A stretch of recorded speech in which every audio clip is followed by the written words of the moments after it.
Welcome to the Tech Egg. Don't get scrambled. Enjoy the video. You'll begin by confirming pairing and the Apple ID because sync depends on them.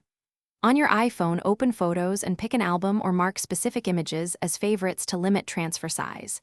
Then immediately open the Watch app, tap My Watch, choose Photos, and set synced album to the one you prepared. This pushes thumbnails to your watch. Make sure both devices stay close and charging if available so the transfer starts reliably and avoids interruptions. Once the album sync begins, adjust limits and faces so you control storage and display. In the Watch app, set the photo limit to a number that fits. This restricts how many images land on the watch. Next, choose a watch face.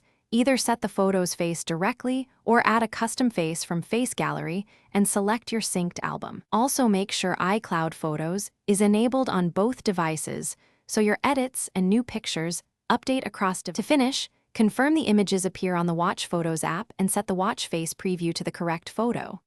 If something's missing, first restart both your iPhone and Apple Watch. Often a reboot clears stalled transfers. Make sure Bluetooth and Wi-Fi are active and devices are near each other. If problems persist, open the Watch app, go to Photos and tap Reset Sync Data to force a fresh transfer. This usually resolves lingering mismatches or corrupted thumbnails.